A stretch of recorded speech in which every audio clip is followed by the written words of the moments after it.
magkakaroon na ito ng inability to govern. Sapagkat yung tiwalang ibinigay sa kanya ng sambayan ng Pilipino noong May of 2022 naubos, Carmina. Nalulungkot ako in a way because ang daming nagtiwala noong 2022 hoping that the Philippines will take off at pangungunahan niya yung pag-alis ng ating ekonomiya from its pandemic state.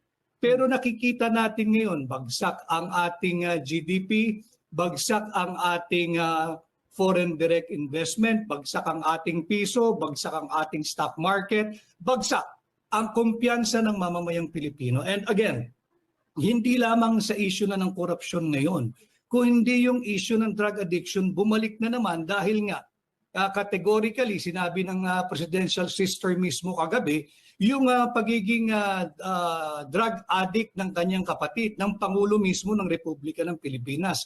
And this is serious. You know, you have to take into consideration what I always and repeatedly say, yung Article 11, Section 1. Public office is a public trust. Public officers and employees must at all times be accountable to the people. Yung drug addiction, Carmina, is not just a crime.